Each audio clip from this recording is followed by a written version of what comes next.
Hello, everybody. How are you? I'm here. So are you. Yay. Ah, just being distracted by things. Yes. Um, Current version of Google search associated with Nancy Drew. Yay. Not totally distracted.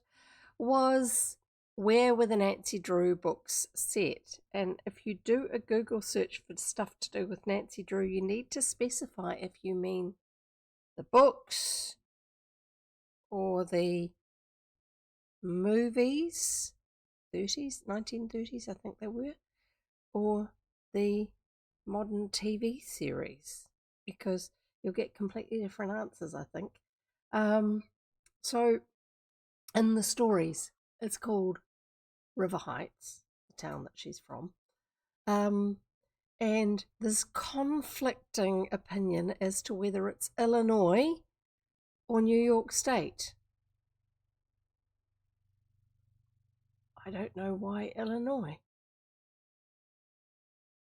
Anyone care to enlighten us on why that might be the case? I don't know. Do you like my library? Oh, wouldn't it be nice to have a library like this? With especially one that's big enough to actually have a a walkway around it. Looks like there's a step there, and then it carries on around here as well. That would be wonderful. I like the idea of that. This is from my early days of reading out loud before realizing that sometimes I could actually get a picture that was set where the book is written. I like the library. We're in Emoto. Oh, thank you. Thank you. Yes, I had totally forgotten that. There you go. You can talk now. um, excuse me. Right. I think that's okay now. Um, I'm saying that a lot. So, yeah. And back in the early days, I just thought, well, let's just get something that looks comfy and cozy and has lots of books. And so I started looking online for photographs of different places which had lots of books in them. Some of them were places I've been to, and some of them places I'd like to go to, and some of them are just private places, I guess. There's all sorts. And I had to do a video call with somebody the other day, a family member who's overseas, and normally I do in OBS. Not that everybody knows or uses OBS, but the broadcast software I use is called OBS, Open Broadcast Software. It's an open source product. And within that, I like to use the controls that OBS has for my camera and my microphone because I know I've got reasonable settings here. And so the easiest thing to do is Voicemeeter passes stuff on for me. Yeah, that's not a problem. But you use something that's called a virtual camera in OBS, and that actually means that the camera that you use isn't the one it's the camera that's up on top of my monitor, but it goes through OBS before it goes to the program that I'm using. So it's a messaging program called Signal. A lot of people are very aware of things like WhatsApp, or if you're over in Asia, WeChat. Um, Not the same program, but they have similar functions. Telegram is another one. I remember when Telegram was first really taking off, and I also heard a Signal, and then listening into the people I know who are really high up within technology, actually do coding and stuff, but run businesses and consult for other businesses and also governments. They were all talking about the fact that some services have better security than others. So I followed their lead with that one. And so I use Signal. I haven't had any issues with it. There's a couple of things which I think, it's not quite intuitive, but that's okay. It's not my problem. Partly because on my phone is too old to actually do the visual notifications when I've got messages sitting waiting for me. It's only because my phone's too old. It's not because of the program, because the other family members who all have newer phones actually still get the notifications. I see them once I open the program, but it doesn't give me that little red indicator on the app, on the desktop of the device, basically. So, yeah, I was using a scene that was fairly clean. It doesn't have all this sort of stuff around it because I don't need to when I'm in a video call with some other people, and there's several of us each on our own devices. So the easiest thing to do was to actually use the one that I used for the Alchemmutation streams when Alchemmutation was here, because it doesn't have all sorts of things around the edges and other bits and pieces, which would probably take a bit more resources in my sources section. So I thought, I probably don't need Alchemmutation's amplifiers in the background, especially because some people are sort of probably going to look at that and go, why have you got guitar amplifiers in the background? Didn't know you played guitar. So it was like, go and find a library picture. Found one. Heaps of them. I've got heaps of them. And it was so easy to get a little bit distracted by, oh, I would love to have this library. I would love to be in this library. I would love to have access to that library. Some of them are in big, famous old houses too, which are one of the wonderful things about traveling overseas. Anyway, so we are going to have a tips video. For those of you who have been here before, you know exactly what's up, i.e. it's going to be one of a random few, a random number of tips videos that we're going to have. For those who haven't been here before or those who are watching the VOD, what's coming is we have some little wee short videos. One of the selection will be played randomly for us, and it will give you some pointers for how to make the most of your time here. So here you go. Sit back, relax, enjoy, take notes. And if you are a regular, get planning so you can contribute to the pool of which ones we have available. Here we go. Here we go.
Sorry about that. I thought I'd actually managed to unmute myself and definitely didn't. Thank you, Shu. I really appreciate that. Yeah, itchy nose, itchy head, no idea what the connection is. I can't see a connection, but just one of those things. No,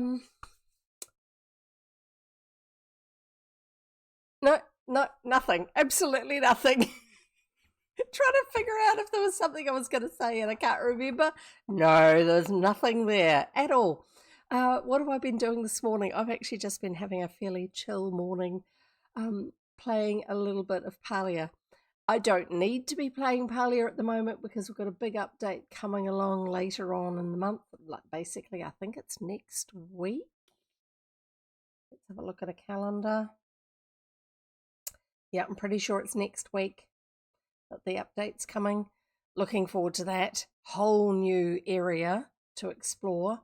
Hopefully some additional minerals that we can be mining, and bugs that we can be catching, and fish that we can be fishing for, and critters that we can be hunting. I do know we've got horses, and I did tell you this last time. The horses, I'm like, eh. It's not that I don't like horses. I've just never been mad on horses. I had cousins who had horses. We'd go and ride the horses with them. Big deal, sort of thing. Yeah, it's a lot easier than walking everywhere if you've got a horse, but there's a lot of work going on to look after them too. Life is drama right now, high highs and low lows. Absolutely. So, this is why people like me go and play games. I was also having a nice chat with some of the people in the Palia server. It's for me, for my involvement in the community in Discord, it's a reasonably chatty, busy one. Usually I don't say much over there. I'll go and find out information if I need it by asking over there, to find out if it's just me or if actually everybody's having trouble with finding a particular something or whatever. And sometimes if somebody's asking a question when I happen to glance in, if it's something I know the answer to, I will answer it. And so my brain being my brain, and somebody was asking, how do we get a particular event redeemable? And it's because they've got 10 million players now. Because they have 10 million players now, they've actually given us a bunch of stuff in game, but as part of the process of releasing it to us, rather than just dumping it in availability, you check in each day and it gives you an in-game token that then releases the item to you. And it's a free game. Palia is a free game. You can play it completely free. I have never paid a thing for it. There are other people who have paid for it for cosmetics, outfits, companion animals. And great. If they want to pay for it to support that development, I think that's fantastic. Some people, I look at some of them and I go, wow. I mean, it's great that you really support them that much, but wow. Come you have so much money to put into this game?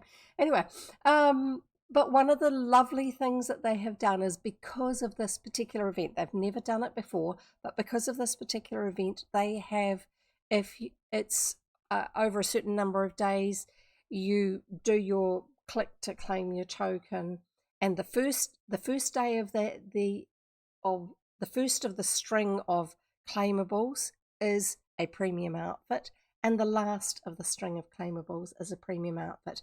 And it is random which one you get, so you don't have everybody running around in their brand new, I'm wearing my 10 million players uniform. And I really like the two that I got, which is wonderful, because some of them, I look at them and I go, yeah, it looks great on you, but I wouldn't want to be seen dead in that, thank you very much, sort of thing. So that was my little fun thing, is chatting with some people there and then telling them that, excuse me, I have to go and get ready to read online now, and that sort of stuff. And I probably should have been doing some work, but I wasn't. Yeah, I got a horse head mask. Yeah, exactly. No, I did not. What did I get? There's one that looks a little bit inspired by the Roman centurion uniforms, not the leather strap skirtish thing, but it's got a short skirtish thing. It just doesn't have that strap texture to it. But there's something about the outfit that actually looks almost Roman centurion, like the Asterix comics type thing. But then it's got these wings, and the wings glow. You've got 3 colorways you can choose from. So of course I chose the one that's more grey and this sort of teal blue. and it leaves a slight hint of glow as your foot hits the ground. It doesn't leave a mark on the ground, it leaves a slight cloud of glow, and there's some little sparkles. I've never had a fancy outfit in a game like this before, you see. You can tell. But also, if I stand there for a little while, the idle animation for it is that it actually plants a sword into the ground and it has a swirl around it and things like this, which is really cool. And there's no way I would have paid money for that. But it's cute. And I can't remember what the other one was, but I was wearing that until I got the last one. So yeah, I've completed all of that. And someone was asking how to get them because they were seeing all these cool outfits in the game and asking where they were from and how to get them. So a few of us were talking about it. And usually when I answer questions there, my first comment is, I play on PC. I can only give you PC instructions, because keybinds and actual buttons, where they are and things, if it's on a controller, I know what an RB is and an RT is, but I don't know what the names are for any of the other ones because they change depending on what console you're playing with. Right bumper and right trigger. There you go. I'm feeling very proud of myself at the moment. I was going to wave my controller at you, but I don't need PJ's controller at you, but I don't need to. So are you saying that you got a horse head mask, or are you quoting somebody saying that? Something about that. Oh yeah. So I'm blithely explaining something to someone with pictures, and they go, "Oh, I play on I think it was a Switch." Not one of the ones that I am more familiar with hearing that people play on. And they took a photo with their phone of their screen that they were looking at. Oh, no, just teasing, because I'd never want one. Yeah, same. There's one in Disney Dreamlight Valley. You probably saw it when I was looking at the costumes one day. And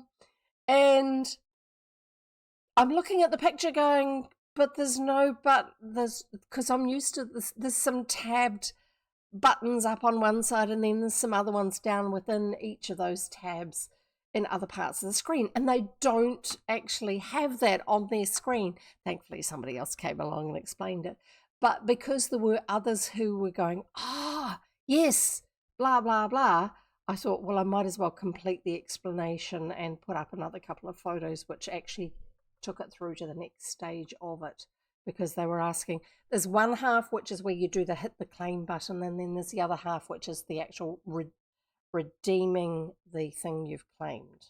They're not the same thing, which I forgot.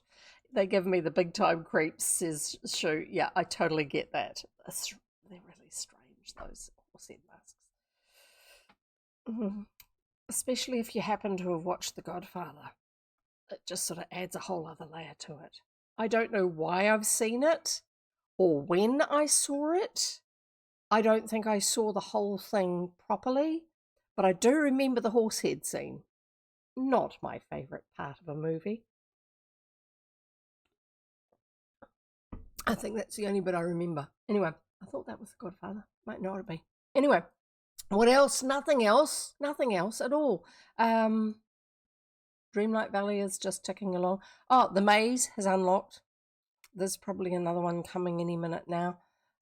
It was really quick and easy to do. That's one of the 3 puzzles that were coming after the initial puzzles for the Floating Island Festival.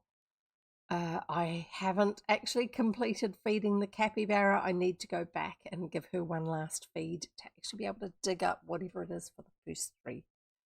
For the last one of those first 3 puzzles that were available when the event launched, mini event. They're very mildly interesting, the extra level that those ones give to it, but it's part of the reason why I feel like it's a game aimed at kids, is because it just has a little bit more, okay, about it. I know that Goriki doesn't enjoy Palia. It's not his style of game. If it was set in space and there were sci-fi bits of equipment that you were dealing with and enemies to go and deal with, fine, he would probably love it. I actually like the fact that I don't have to fight anything off. I don't like getting jump scared by anything. I don't like having to defend myself against things in games because I do not have the coordination, the hand-eye coordination, nor do I have the ability to I can snipe. In Palia, I will often get shots that a lot of other people around me are not getting, but I can only get that first one because then the ADHD reaction to the adrenaline kicks in and I swing wildly from either side of to either side of the thing that I'm aiming for. And for some of those creatures, they disappear after a certain amount of time. It's not like the Sernuk, which are the deer like ones, which go off, they stop running, they stop panicking, you just sort of sneak up to them and you can take another shot. It doesn't work like that. So that's where you want to hunt in a party in Palia. Anyway, so yeah, I'm looking forward to that coming, but I decided I'd finish off the anniversary, no, the celebration bit. And I've been running around mining so I can get some starred gemstones because someone gave a really good tip the other day, and that was to dump them on one of your alternative housing plots, even if you've never done anything there, so they're not in your storage because each of the housing plots has its own um, inventory limit. There are some items that carry through for all of them, and that's like trees and stuff. But everything else, the decorative items, it is limit. The limit is only set per plot, and so you swap to another plot. It's like switching to another version of the map. Um, it doesn't duplicate the things that you've already got on that one. So you can have 3 different plots and have completely different style housing, or just nothing at all. But if you are clearing trees and rocks off the plot when you're opening up your game, that happens across all 3 of them. After that, everything is unique. And so what their suggestion was, if you've got starred items, i.e. items that can be put down as display items, and they're things that you can sell for good money in the game, game gold, then dump them there because they're not taking up your in-game storage when you go back to the plot that you are gaming from, like when you run out across the valley. Yeah, so you actually still have more room for stuff. But when you have the new expansion open up and there's all these goodies that you want to buy, you've got things that you can cash in because there is actually a limit as to how much game gold you can actually have at any one time. And so somebody was saying, because I was putting up these screen caps, oh, you've got a lot of gold, because I was nearly at the cap. And I said the funny thing is, about 2 weeks ago, I had about 3,000. It was now up to 900 and something thousand. And I said, it's just mining and selling, basically.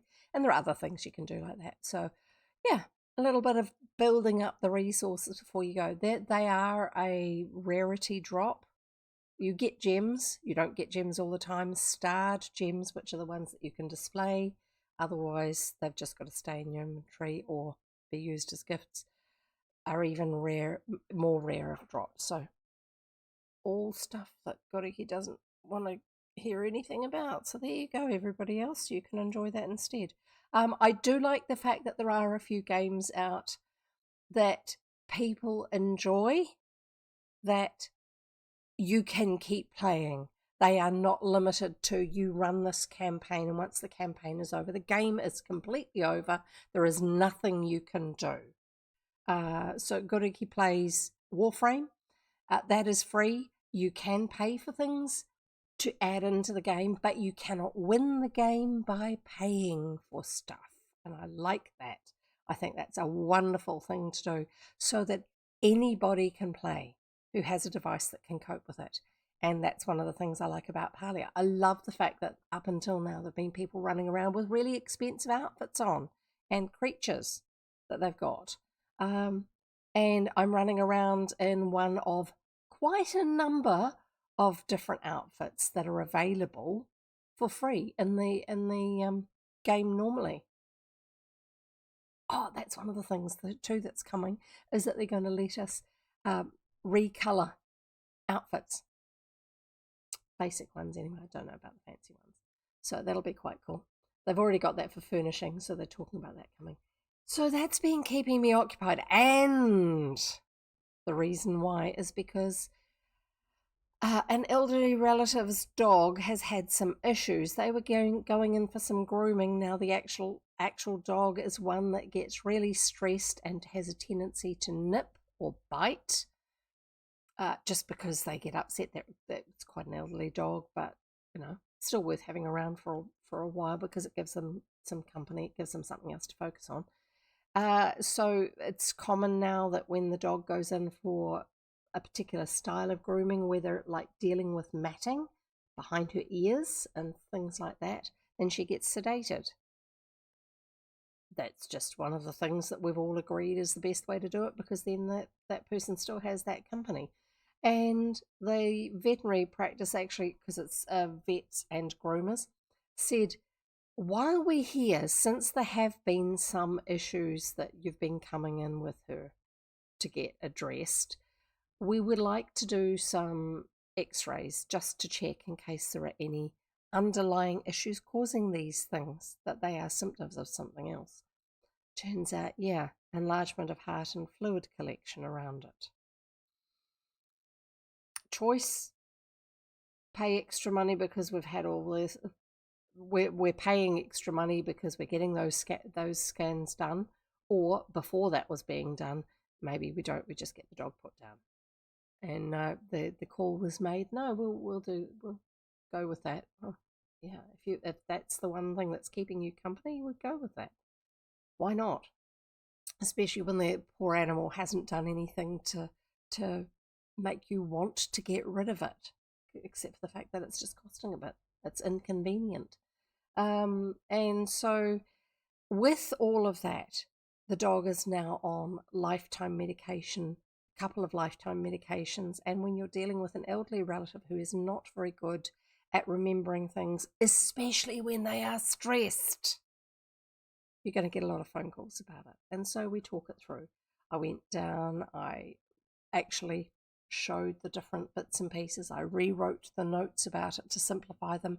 I've come up with an even simpler version that we can do now, which is great, which I'll be doing tomorrow because of when I go and see them. And so the arrangement that I have come to is I will phone them before they have to give the first one of the medications, because one of them has to be given before food, an hour before food, instead of everything at once. And some of them are twice a day, some of them are once a day. So I phone up, check if that one's been given yet, and ask when it was. And then an hour later, either they'll phone me or I will phone them just to check if the second medication or the second batch of medication has been administered. And they were really worried because they thought that they were not going to be able to remember or understand any of this. And they do get a bit confused, but they're actually coping with it a lot better than they were when it first happened. And I said, well, a lot of that is just because you were so stressed about it. And when you're stressed, you don't think clearly and you don't remember well. Oh, yeah, that's right. And so he's actually offered that information when he's been a bit stressed about it. He will actually say, oh, yeah, I have been quite stressed about it, and I know that I don't, which is really good, because that means that the understanding of what's going on has stuck. Not the fact that I said it, it's the understanding about it has stuck.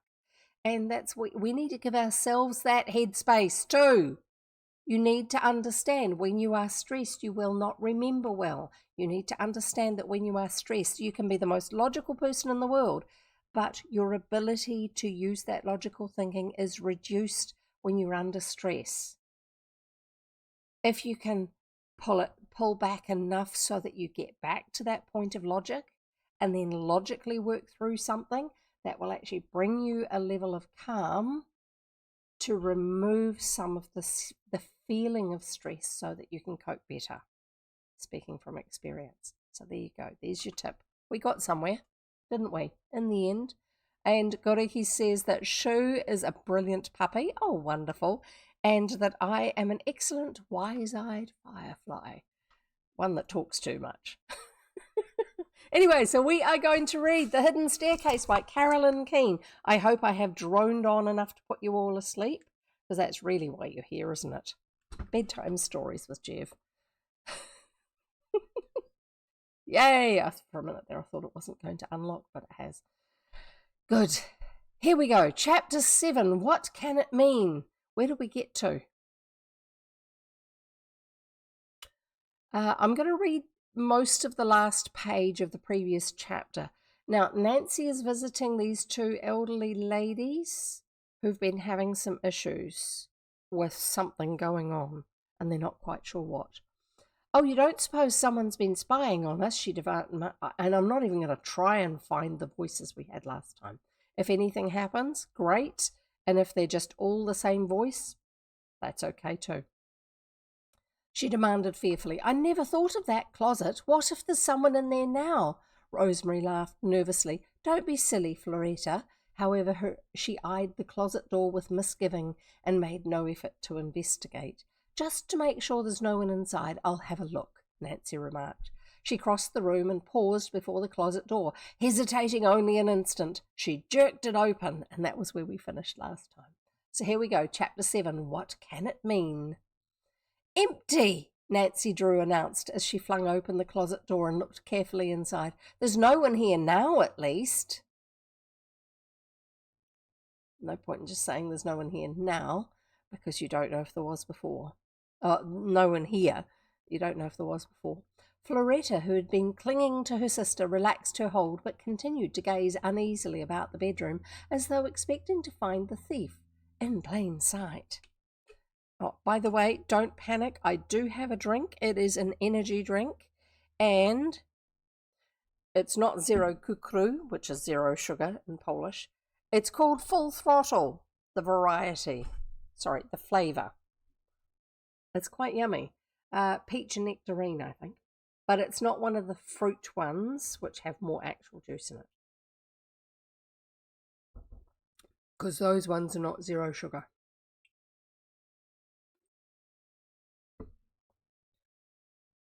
We'll carry on. As though expecting to find the thief in plain sight. I'm afraid it's a case for the police, Nancy said thoughtfully. Oh, we don't want to call them, Rosemary protested quickly. They will only laugh. We talked to them once about strange things that have been going on here, and they weren't interested. They seemed to think someone was trying to play a joke on us, and they didn't even send a man to investigate, Floretta added.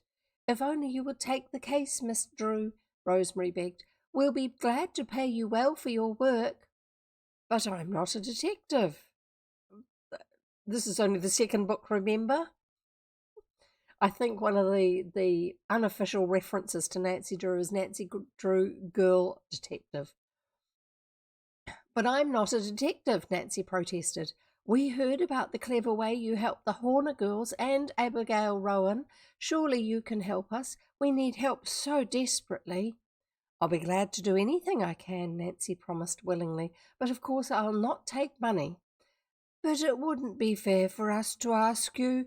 I am really tremendously interested in the mystery. I'll have a lot of fun trying to solve it. Whether I can do it or not is another matter.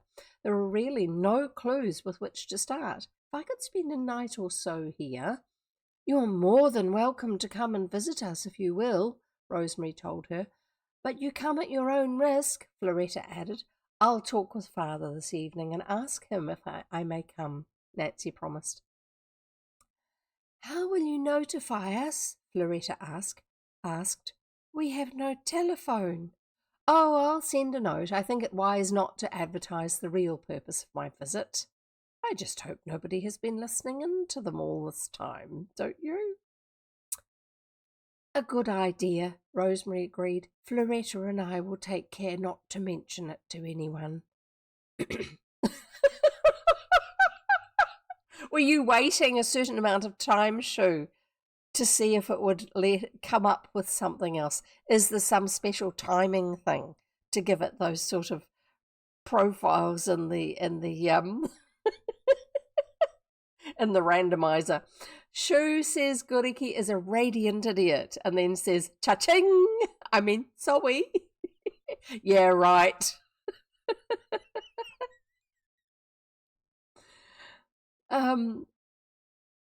Nancy glanced at her watch.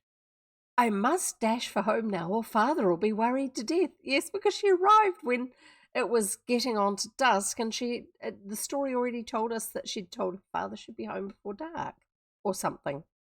Hastily saying goodbye, she left the house and sprang into her roadster. In a few minutes she had reached the main road and was driving swiftly toward River Heights. I've certainly struck a real mystery, she mused thoughtfully as she drove along the smooth road. The mansion is haunted, all right, but it's haunted by a flesh and blood ghost, unless I miss my guess. Nancy Drew had no theory which would explain the strange happenings at the mansion, but if her father granted permission, she planned to stay several days at the house and investigate everything thoroughly. Flesh and blood ghost, I know! What a way to explain it! She planned to stay several days at the house and investigate everything thoroughly. What the search would reveal, she had no idea, but she felt certain she would unearth valuable clues. I'll go home and try to piece things together, she told herself. That's what a regular detective would do. It's not like it's something her father is already doing. It's unlike the Hardy Boys, where they're following in their father's footsteps. She's doing something completely different. Her father is a lawyer, which is handy for some things, but it's different. Oh, where do we get to? Oh, that's what a regular detective would do. It was after dark when Nancy finally reached home. She flashed into the garage with a skill born of long practice and hurried guiltily towards the house. As she had expected, her father had reached home ahead of her. Nancy, I've been worried about you, he began. Don't scold, Nancy begged. I tried not to break my promise, but I couldn't help it this time. Oh, I had the most exciting afternoon. Not the best way to prove your point. But exciting adventures are hard on poor old Dad, Mr. Drew chided. When you didn't get back, I thought perhaps you had had car trouble on the road. I was about ready to start after you. I'm terribly sorry. Honestly, I am. Nancy looked so genuinely sorry that Carson Drew promptly forgave her. Tell me about your adventure, he suggested. Oh, I met the two of the dearest ladies. They're rather eccentric, but oh, so charming and nice. And you call that an adventure? Said Mr. Drew smiled. Of course not. I haven't reached the adventure part of it yet. These ladies live in a haunted house. Of course, it isn't really haunted, but strange things are going on there. And they want me to find out what's what. Breathlessly, Nancy poured out her words. Not so fast. Carson Drew stopped her. I can't make head or tail of what you are saying. You met two ladies who live in a haunted house which really isn't haunted. That doesn't make sense. Oh, you lawyers are so particular about facts, Nancy sighed. Beginning at the first of the story, she related everything that had happened at the Turnbull mansion. Beginning at the start of the story? At the first of the story is like, have we numbered everything else? It's just a weird. 1930.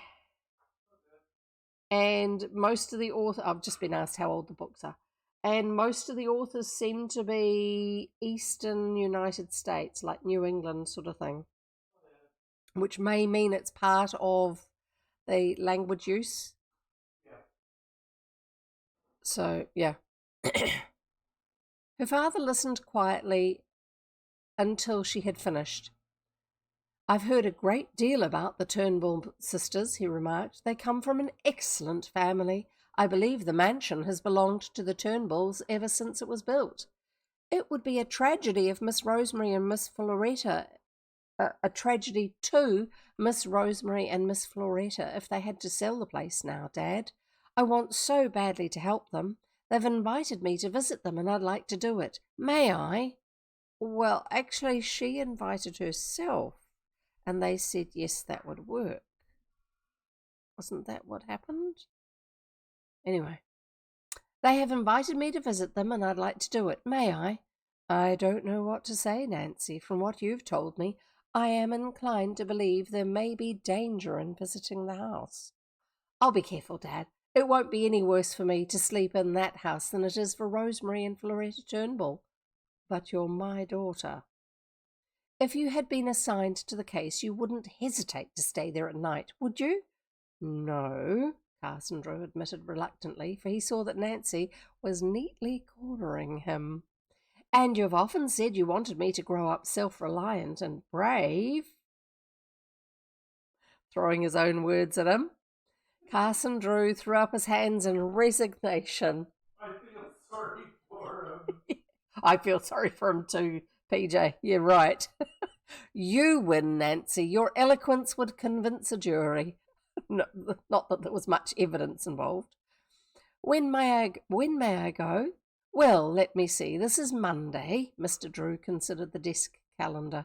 I'll be leaving for Chicago myself on Thursday. I'm going to be at the bar with Fenton Hardy if you need me. Yes, exactly. Goriki says, I'm going to be at the bar with Fenton Hardy if you need me. That's the Hardy boys' dad. All right. Papa's a pushover. Yeah, she's got him round her little finger. Definitely. I'll be leaving for Chicago myself on Thursday. You're going to Chicago? I didn't know that. Yes, on a business trip. The matter just came up this afternoon. I'll be gone about a week. He looked speculatively at Nancy. Wouldn't you like to go along? Oh, of course, but if I do, I wouldn't get to visit the Turnbull sisters. Are you willing to give up the trip for the chance to ferret out this mystery? Oh, yes. Carson Drew sighed. I guess you're a born detective, Nancy. Well, since your heart is set on it, I'll give my consent. You may visit the Turnbulls while I am gone. A whole week? Yes, if you like. It might actually be better if she's with them in their house than being on her own at home. Goody, goody! Nancy pranced wildly about the room. Carson Drew laughed. I hope you catch the ghost if it will make you happy. Then the smile faded from his lips. You'll not run into danger? Not if I see it first. Seriously, Nancy, you'll be careful, won't you? Of course. Carson Drew crossed the room and paused in front of his desk. Unlocking a drawer, he took out a shiny object and handed it to his daughter. Your revolver, Dad. Yes, I want you to take it with you. But I shan't need it, spelled the old way, with a double contraction. 2 apostrophes. S-H-A apostrophe for shall, taking the L's off the end, and then N apostrophe T, taking the O out of not. Shan't. That's how they used to spell it, with 2 apostrophes. But I shan't need it. I hope not, but it pays to be prepared. I'll feel better if I know you have it. The mansion ghost may turn out to be a livelier one than we expect. Yes, I do hope she knows how to use it. If you're going to give someone a gun, you only give it to them with the intention that they actually use it. And as PJ says, are properly trained for it. Like one of, I'm just looking at Shu's comment again, like one of Flesh and Blood. Yes, the gun wouldn't work against a non-flesh and blood ghost. I have a feeling that it is going to work for this one. Although quite possibly more the threat of it than anything else. The mansion ghost may turn out to be a livelier one than we expect. Carson Drew spoke half jestingly, little suspecting that his observation was a true prophecy. Dun, dun, dun. Chapter 8. A warning. An actual ghost would be so much more fun, says Shu. It depends on the sort it is. Is it one that makes terrifying noises at the sort of time when they are the most scary, or is it one that throws things around? Is it one that trips people up and pushes them down the stairs? Or is it one that just freezes people? Or is it one that just freezes people? Yeah. What are its intentions? What are its intentions, says Joel. Sorry. It's like, yeah. Don't know about that. Mind you, I don't do horror movies. There are actually a few I've seen and I enjoyed them. A ghost that does the crossword in the paper before you've seen it. That would be a very, very annoying ghost. The ghost that whispers what's happening in the end of the book and gives you the spoilers. While you're reading, before you get to that part of the book, they whisper in your ear what's going to happen next. A ghost that makes sure that one of each of your pairs of socks is very slightly damp. Oh. Well, did they say what weird happenings are in their house? I don't think they have, not properly. I think there was things that were slightly misplaced, but that was about it. Shoo! Ah! And then he just leaves. About you coming in and saying that and then disappearing. It's my specialty.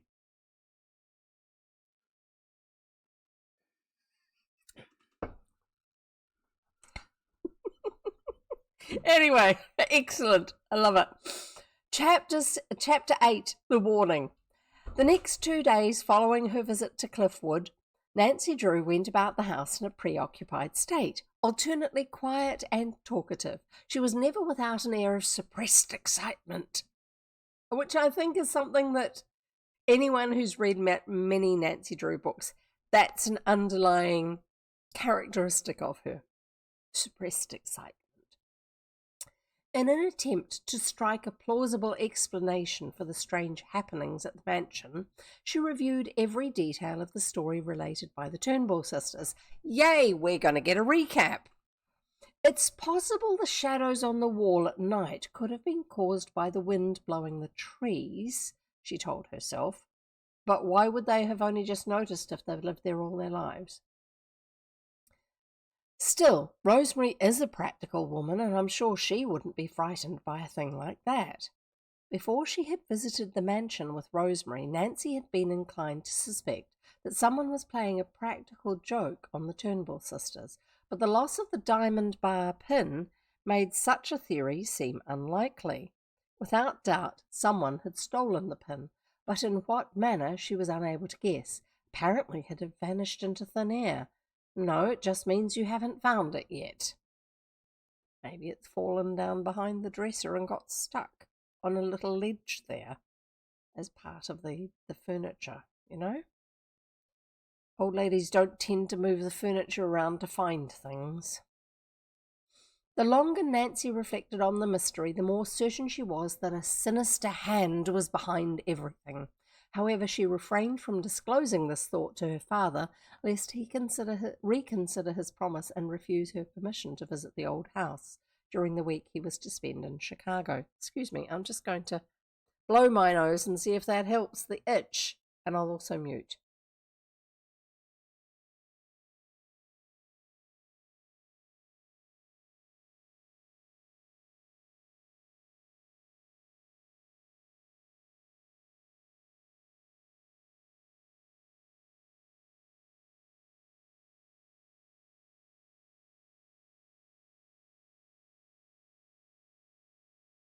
There. I think that might have helped. I'm not sure. We'll find out. Carson Drew planned to... As if we're going to forget who he is. We have to get his name almost every time he's mentioned. Her father, Mr. Drew. Carson? Well, probably because it's kids, it won't ever be just his first name. Carson Drew planned to leave on Thursday Nancy had written a note to the Turnbull sisters telling them to expect her on Saturday morning. She had taken care not to mention the approaching visit to anyone save her father, and even Hannah Gruen, that's the housekeeper, I think, was in ignorance concerning her plans. On the day set for Mr. Drew's departure, Nancy helped him pack his bags. Oh, yeah, that's a good point, Goriki. Goriki says, hey, wait a minute. Why is he never the elder Drew like Swift's dad and Fenton? If they were all the same gender in her family, then probably would be. Nancy helped him pack his bag and then shortly before train time took him to the railroad station in her roadster. And I just had a travelling flashback. Did anybody help you pack your bag, sir? You are not allowed to have anyone help you pack your bags if you are flying these days. And it's less about your answer than your body language. Are you a terrorist? How do you answer that question? If anyone says yes, they're a dumb terrorist. Not that they actually ask it, but that's kind of the way that questions are. Yeah, whatever. Anyway, we'll carry on. When shall I expect you home? Nancy inquired as they stood on the platform waiting for the train. A week from today. If you would like me to, I'll stop at Cliffwood on my return trip. So Cliffwood is between where they are and Chicago on the train line. Fine. That helps if we know anything about trains in that part of the world. Your story has aroused my interest, Nancy. I'm curious to have a look at that old stone mansion. Oh, I wish you would stop for me, Nancy declared enthusiastically. She glanced carefully about to see that no one was within hearing distance. If I haven't solved the mystery by that time, you'll help me, won't you? Of course, I'll do anything I can. Mansion! Yes! Yes! Oh, by the way, that's how far we got down last time. Very good. Like Chicago's some kind of real place. It's just as fake as Hardy's Bayport or whatever. This version of Chicago probably is, yeah. I've just had 5 drinks just in case. There you go. Well done, Shu. I totally forgot that. And I need to move some stuff. I've got some new highlighters. I got them for hubby because he was wanting some. But I got 2 different sorts because there was he said he wanted a purple, which this is, which actually looks more like that sort of purple, which is quite cool.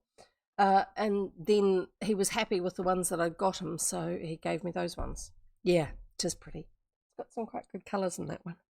I don't really like the colours of the cases on them as much. That one, yes, but the others, no.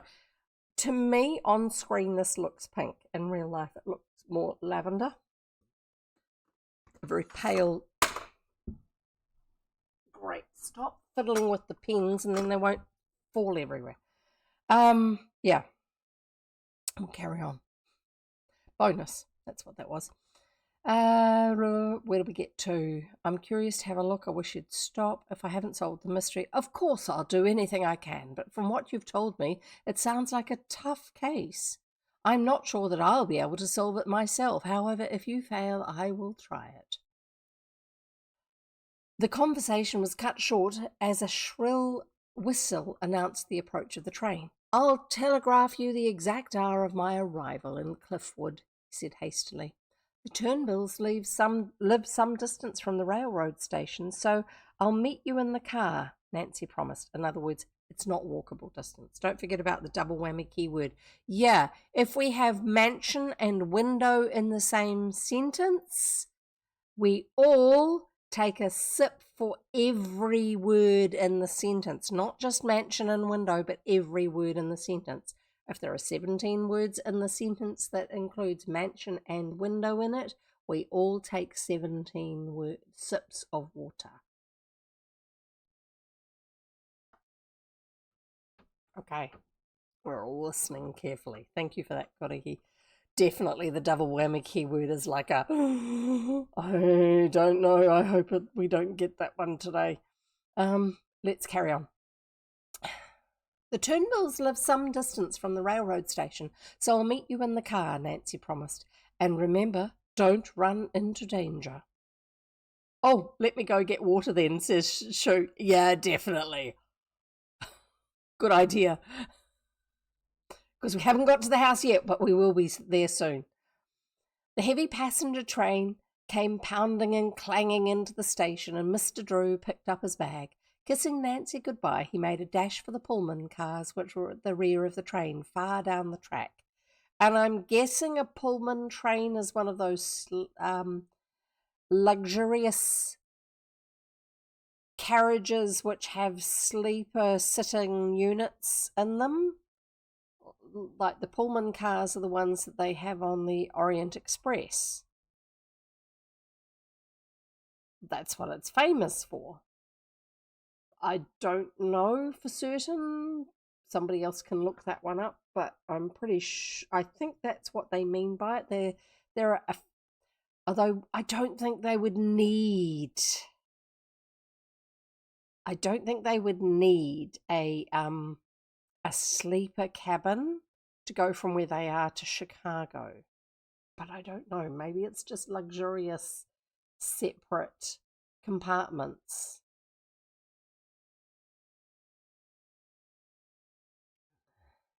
Pullman, Pawnee, equipment information, passenger cars at IRM.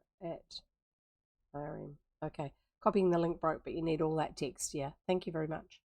I'll have a look at that one afterwards. Actually, no, I might have a look at it now, just so I don't.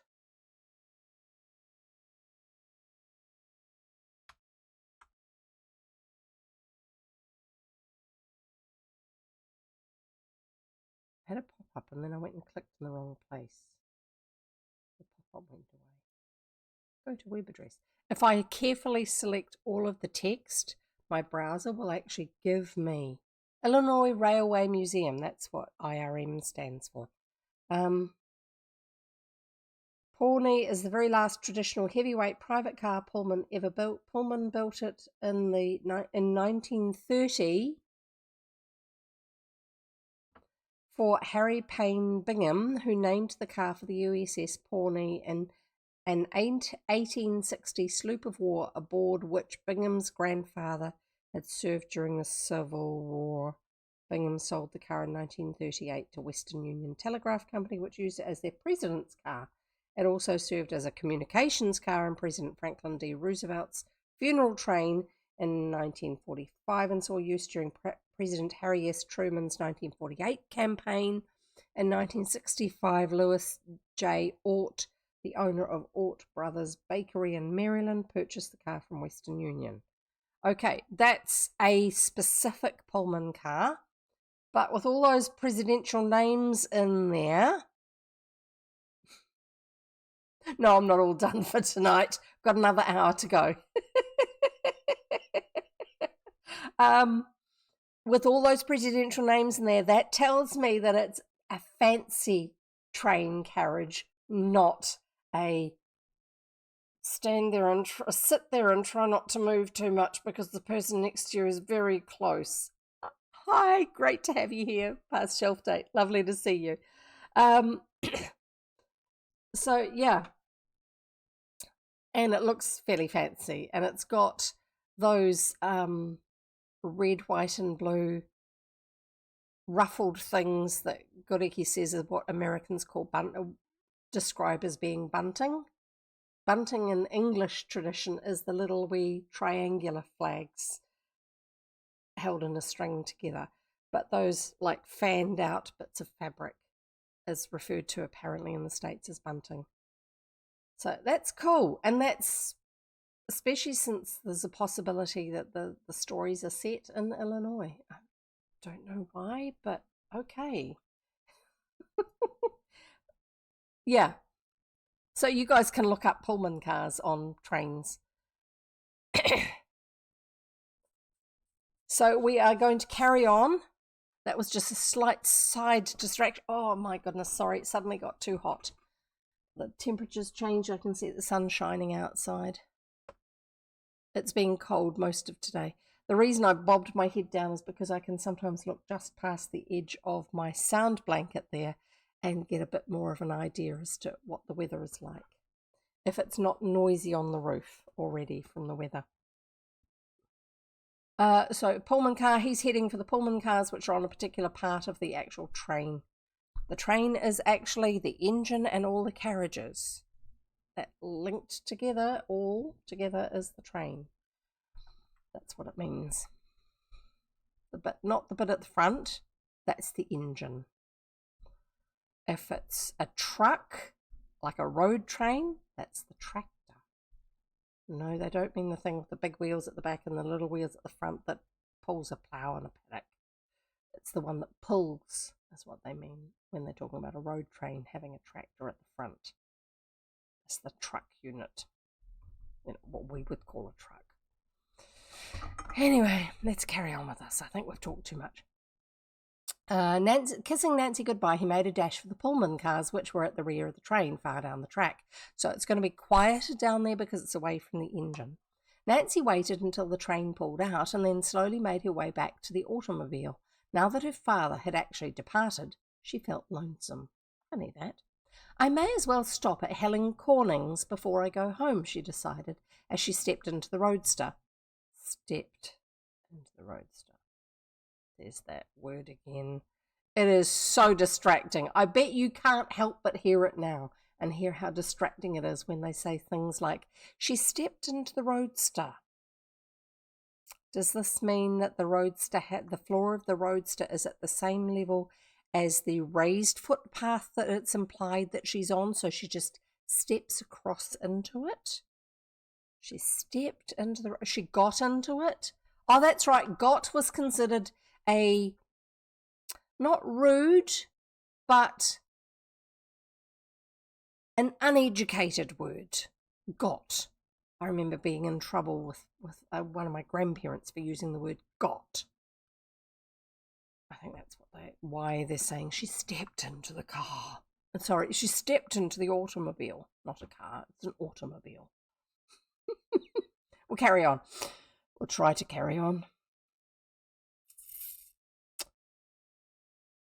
She stepped into the roadster. Helen Corning had been her chum for years. Oh, I remember a book where we had chum as one of our drinking game words. Whoo, that was a busy one. Accordingly, she called it the home of her chum. We're using the same word twice, admittedly in two different paragraphs, but they are only in one sentence apart. There is nothing in between them. And was pleased to find her there, so whoever the editor is failing in their job terribly. Helen promptly tempted her into a lively game of tennis, and before Nancy realised it, the afternoon had nearly gone. You must stay for dinner, Helen urged. It won't be any fun eating at home all alone. But Hannah is expecting me. We can telephone her. Oh, all right, Nancy gave in.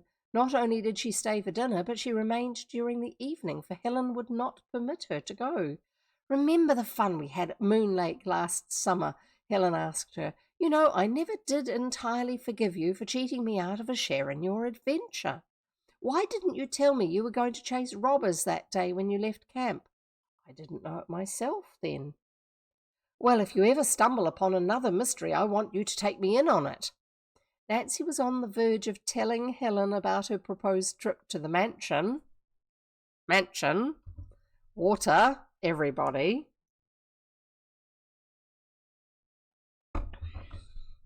But she could not bring herself to the point of revealing the secret.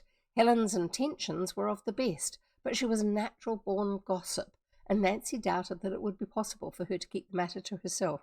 And her dad said not to tell anyone. I cannot wait for the doubles. Goody, he's waiting for when we get both words in one sentence. I'll pass shelf date. We've got an addition to the drinking game. If it's a two-word drinking game, mansion and window are the ones at the moment.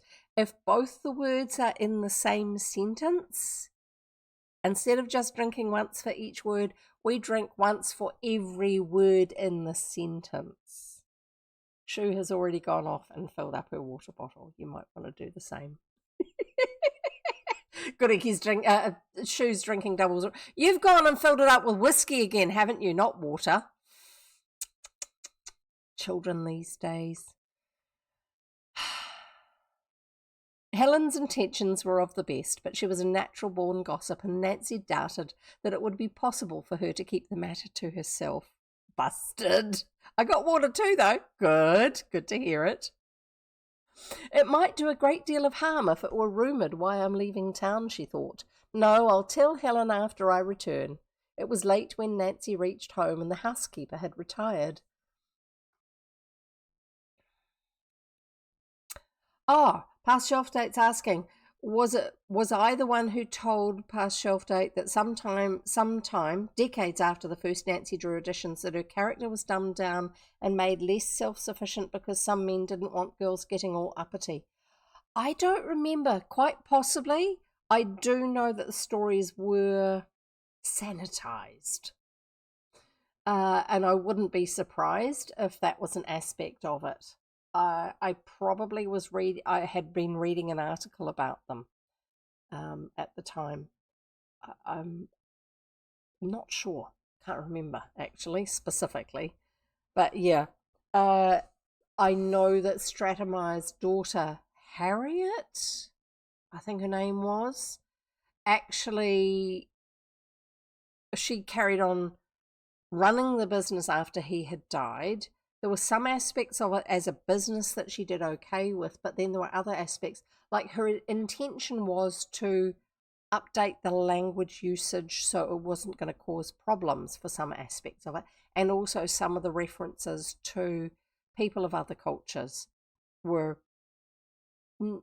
not considered acceptable anymore, and so the idea was to actually just clean it up a little bit so that they were more palatable. But unfortunately, she got over enthusiastic with it, and some of the stories got radically changed. But it wasn't just Nancy Drew that happened to. Although the character of Nancy Drew in the stories probably did get a lot more of that sort of just fitting her more into the mold of what Harriet wanted her to be like, I think, than, say, the Hardy Boys. Because the roles expected of boys were quite different to the roles of behaviour that were expected for girls back in the day.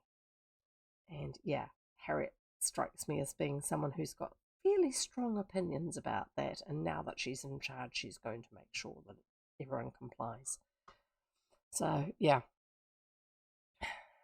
one of the reasons I'm actually very glad that we get to read the originals, not the updated versions, because the updated ones are actually still within copyright.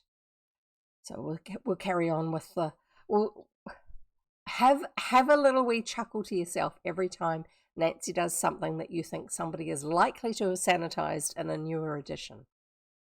That would be a good idea. Take note. It might do a great deal of harm if it were rumoured why I'm leaving town, she thought. No, I'll tell Helen after I return. It was late when Nancy reached home and the housekeeper had retired. I'm too sleepy to pack my bag tonight, she decided as she locked the doors and windows. I'll do it first thing in the morning. Oh dear. It's never a good idea when they tell us this sort of thing in a story. But in the morning there were other matters which claimed Nancy's attention. She had promised the housekeeper a week's vacation during her visit to Cliffwood, and before the house could be closed, there were many things to be done. The entire day had slipped away almost before she'd realised it, because back in the day, if you were away for anything more than overnight, you had to have everything perfect so that it would be nice to come home to. And the standard, because you had staff, you paid people to do the housekeeping, was a lot stricter than what it is now in a lot of ways. And somewhat unnecessary, really, for most. Before the house could be closed, there were many things to be done. The entire day had slipped away almost before she realised it. Miss Nancy, if you don't mind, I'll go to a moving picture show with my sister, the housekeeper said to her after the dinner dishes had been cleared away. Why, of course, Hannah, she agreed generously. I don't mind in the least. I'll be busy with my packing.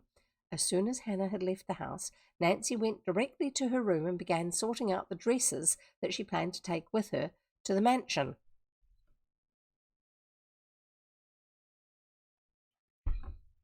It was 10 minutes after 11 when she finished.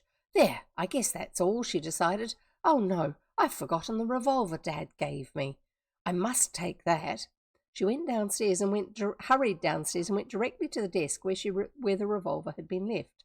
But with her hand on the drawer, Nancy hesitated.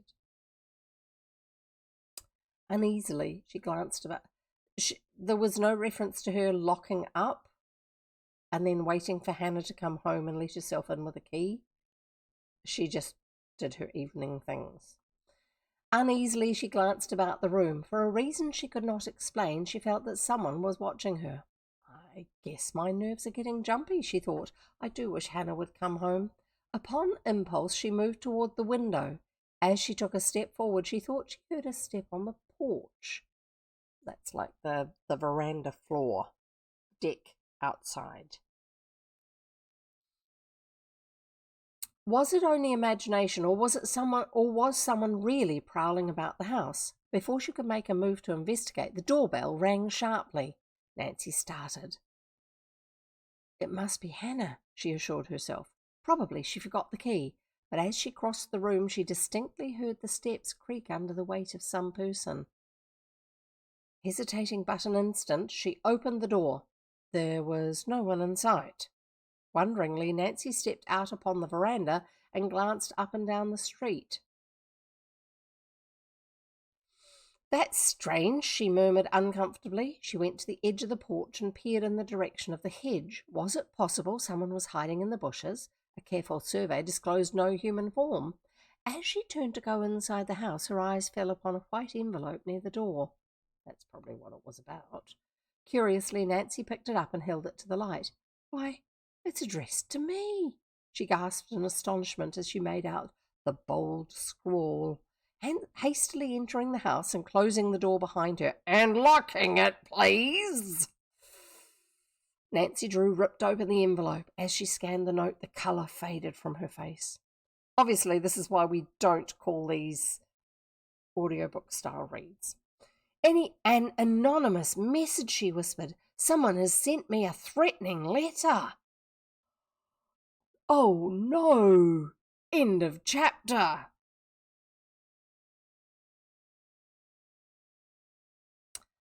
Chapter 9. The anonymous message. I'm just looking at the time to see what's it. Oh, it's up here. Bother. Gee, could it be the angry invader? That's what I'm wondering. And I wonder if the angry invader is involved with this other thing too. The anonymous message. Nancy Drew sank down upon the davenport and studied the note which had just been delivered at her door. The message was brief, but its words carried an import of veiled violence, which mystified and frightened her. Davenport. I'm guessing it's a sofa of some sort. I know what a Chesterfield is. That's the ones with the very vertical sides and then the flat base and the very vertical back, but it's leather with deep buttoning for the upholstery. That's a Chesterfield. What's a Davenport? I know the name, but I don't remember. Isn't it the old desk with the roll-down top? She sank down upon the Davenport. Probably not. I've got a roll-top desk, but it's not that old. But I was delighted to be able to get it because none of the other family members wanted it when another family member's parents died. The last of them died. So, yeah, we've got a few extra bits of furniture, some of which I'm quite pleased to have.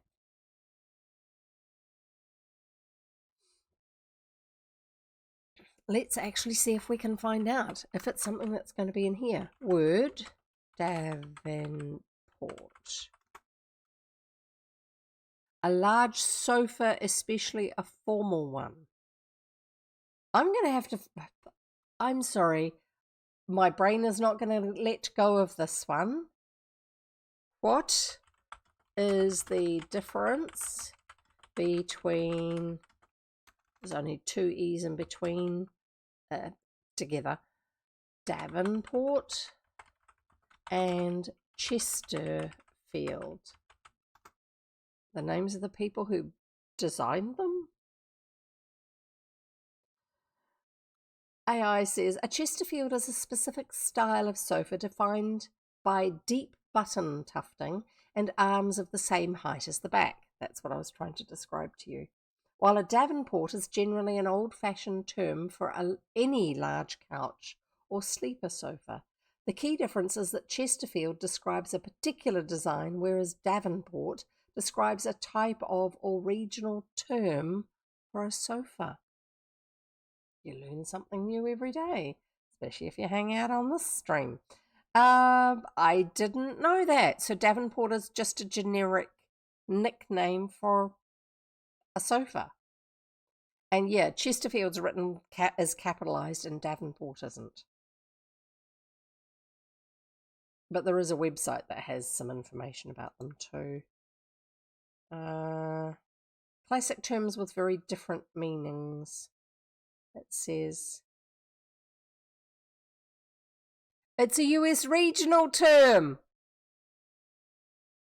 Davenport, generic term for sofa, US regional.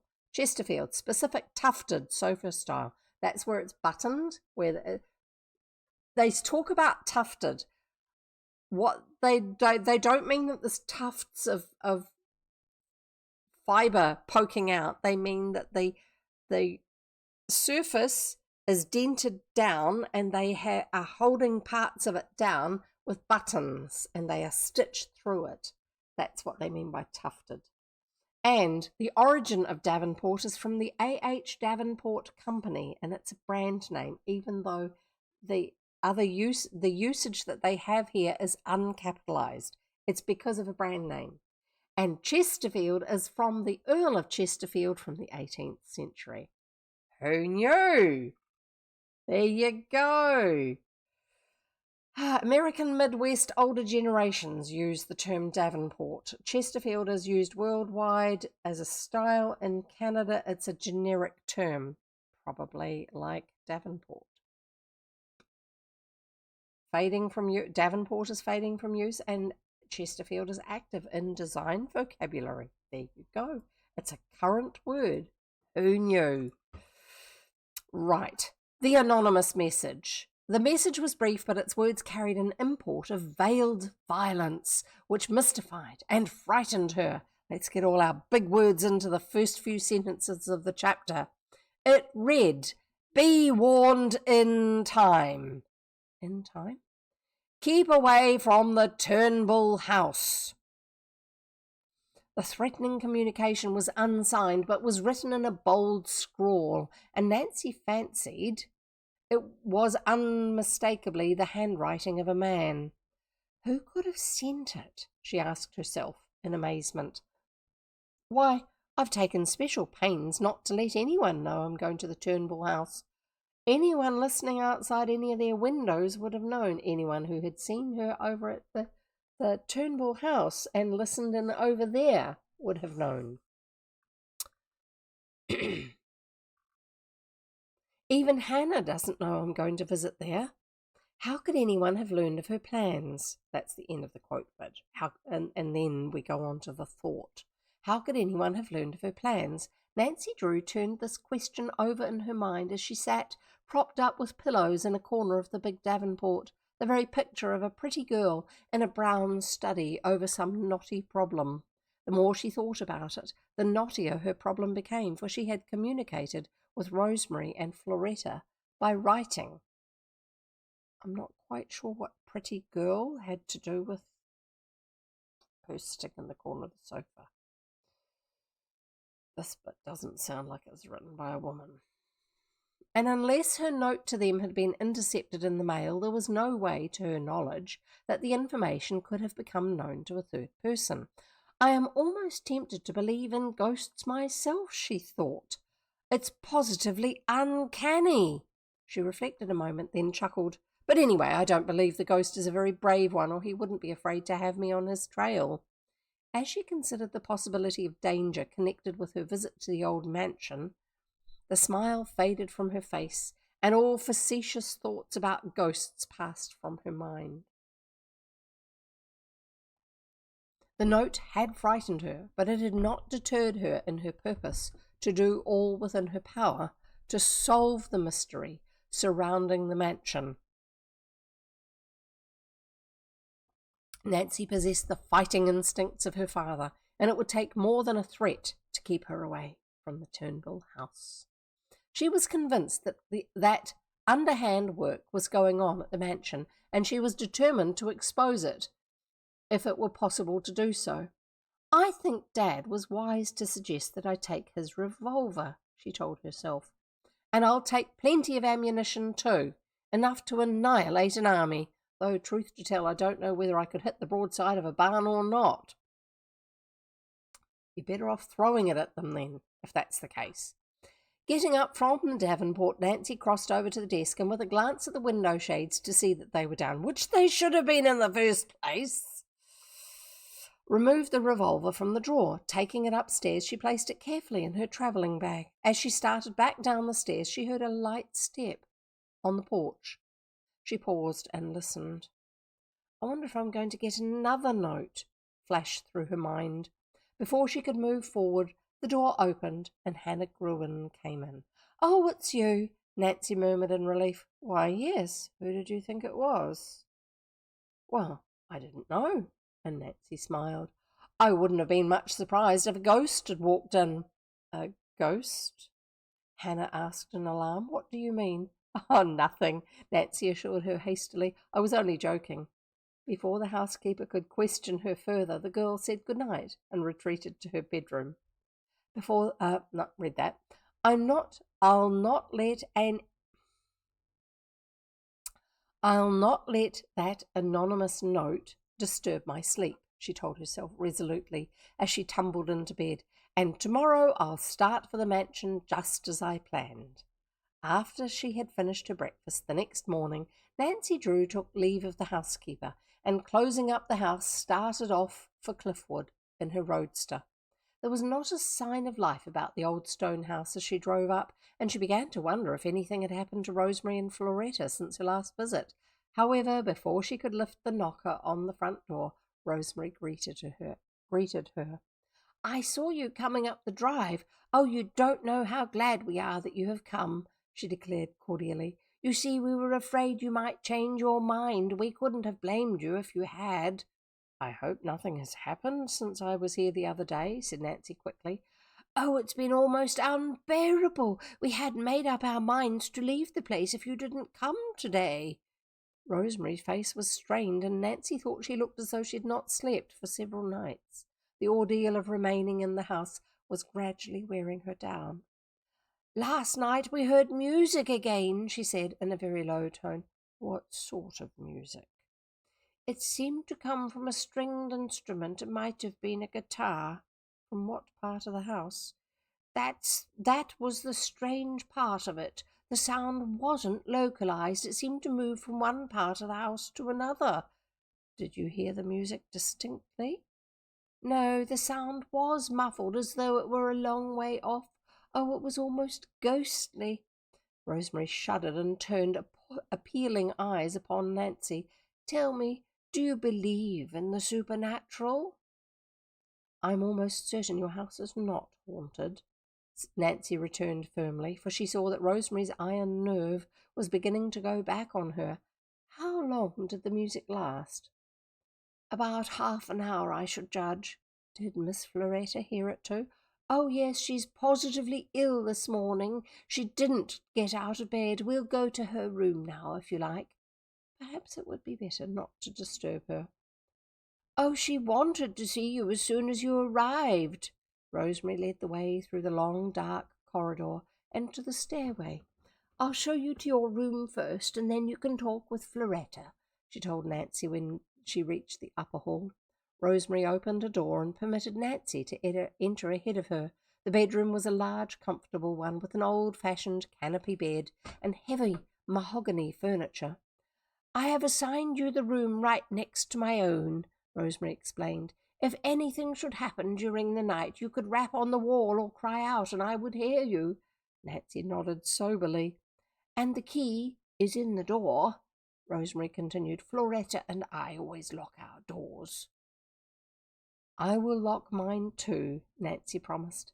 "Are you certain you want to go through with it?" Rosemary questioned anxiously. "If anything should happen to you, I'd never forgive myself." "I don't believe anything serious will happen."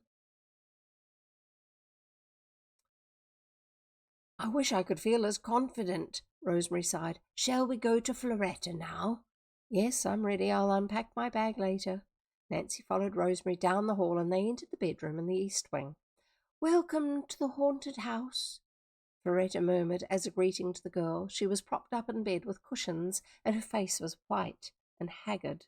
A tray on a table near the bed had been left practically untouched. "Floretta, you didn't eat your breakfast," Rosemary chided gently. "Oh, I couldn't, Rosemary. I'm so upset. I can't stay in this horrible place much longer." "Miss Drew is here to help us," Rosemary responded quietly. "But can she? I'm beginning to doubt that anyone can help us."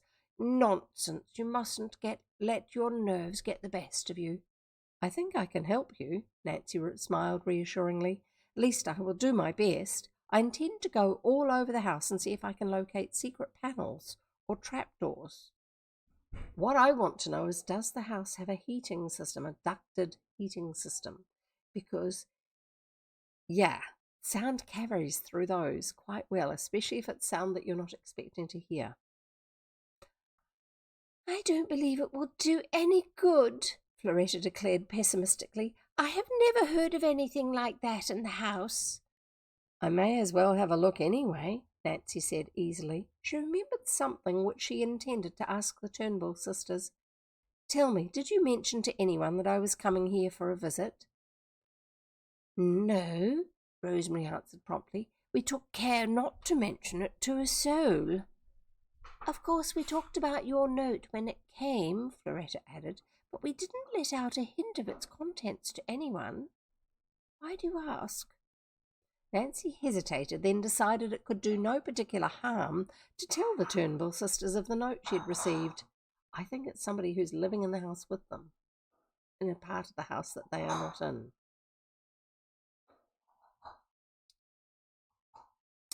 Did no particular harm to tell the Turnbull sisters of the note she'd received. She related what had happened the previous night. "Someone warned you not to come here?" Floretta gasped. "Why, how could the news have gotten out?" "I wish I knew," Nancy answered. "It would seem as though the walls have ears." She lowered her voice. "Even now someone may be listening to every word we say." Chapter 10. An Unfruitful Search. Nancy Drew's presence in the mansion had a wholesome effect upon the Turnbull sisters, for soon after her arrival they became more cheerful. Floretta announced that she had felt a great deal better, and insisted upon getting up and dressing. To the surprise of her sister, she appeared most cheerful when she came downstairs for luncheon. "Tell me, does this house have any particular history?" Nancy questioned as the three sat at table. "Oh, yes, indeed," Rosemary responded proudly. "It was built in the early days when stone houses were out of the ordinary. Of course, the mansion has been remodeled many times." Mansion. "But the original walls still stand. The property has never passed from the Turnbull family." "To your knowledge, there are no secret panels or trapdoors in the house?" "Excellent, Shrew. Well done." "I know of none. However, Floretta and I never were interested in such things until recently, and I'll admit we haven't gone over the house carefully. It's possible something like that was built in when the house was remodeled in Civil War times, as a protective measure, you know." "Then if you have no objection, I believe I'll have a look around and see if I can locate anything unusual." "Certainly," Rosemary assured her. "You're free to do anything you like, and we'll help you all we can. Where will you start?" "I may as well begin in the attic and work down. If you go up there, you'll need candles. It's very dark. You see, we've never had the house wired for electricity, which I think she should have found out by now if she stayed there the night already. Rosemary hurried to the kitchen and returned in a few minutes with half a dozen large tallow candles. Before concentrating her attention upon the attic, Nancy made a preliminary survey of the entire mansion. The house consisted of 15 large rooms. On the first floor, which, if you're from the UK, Australia, New Zealand, and any of the other Commonwealth nations that still tend to do things like drive on the left-hand side of the road rather than the right, that would be the ground floor. On the first floor, in addition to the kitchen, butler's pantry, which is usually where the dishes are done and stored, and dining room, there was a drawing room, a library, a sun parlour, and a reception hall. Directly beneath the first floor was the basement, which had been broken up into storerooms. The second floor, first floor in New Zealand or England, had been shut off for years, and this portion of the house at once aroused Nancy's interest. However, a casual survey of the rooms revealed nothing which would indicate that anyone had visited them in the last 6 years. A thick accumulation of dust was undisturbed. We'll try the attic first, Nancy decided. Later I'll go over those other rooms more carefully. I don't know that I've actually put any pictures in for this. Illustrations. Let's just have a quick look at this. It shouldn't actually be hard to do. Books. Let's just take those two out.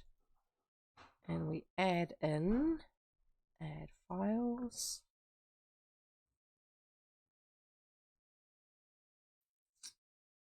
Streaming, ideas reading, specific books, in for Nancy Drew, O2 for the second book, illustrations.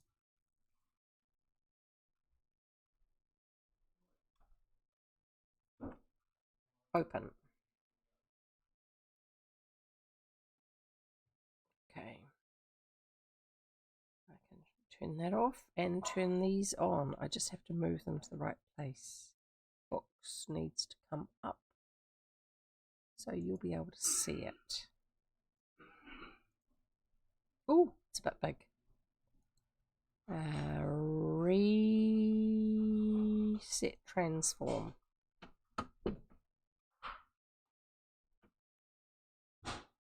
Hello, everybody.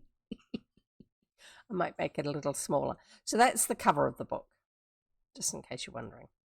I'll put it up here where you can see it. I'll turn it off a bit later on. So this is the frontispiece. I think this is one of the sisters pointing up at a picture on the wall. I don't know whereabouts in the story it comes from, because often the frontispiece is from some exciting part of the story further on. And it doesn't tell me. It had a quote underneath it in the actual text, but I'm not sure whereabouts in the story that was extracted from. And this is the illustration that I now have on the page next to me. Single file, Nancy and the two ladies trudged up the narrow stairs leading to the attic. And that's what we see here. So Nancy's at the front.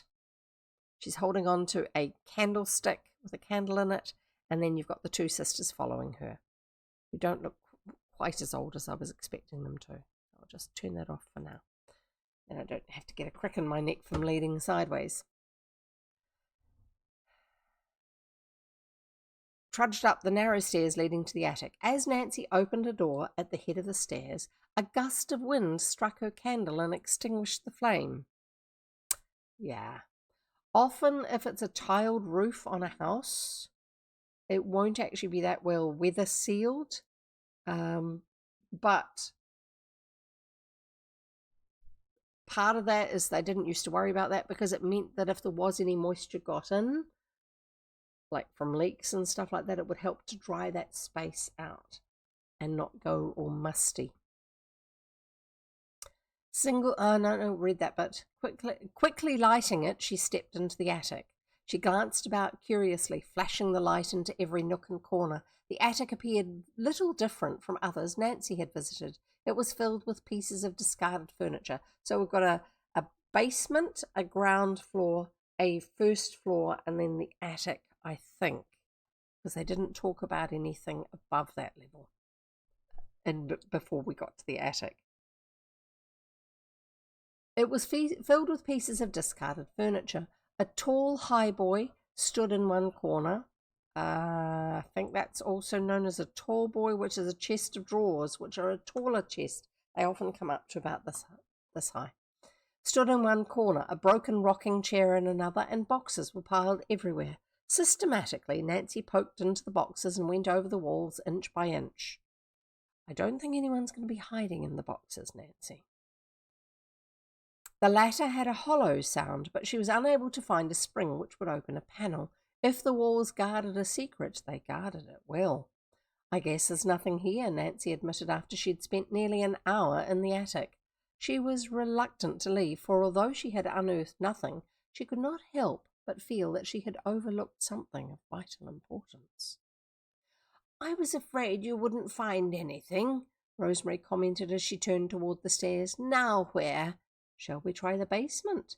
The three made their way cautiously down the stairs to the first floor and from there to the kitchen.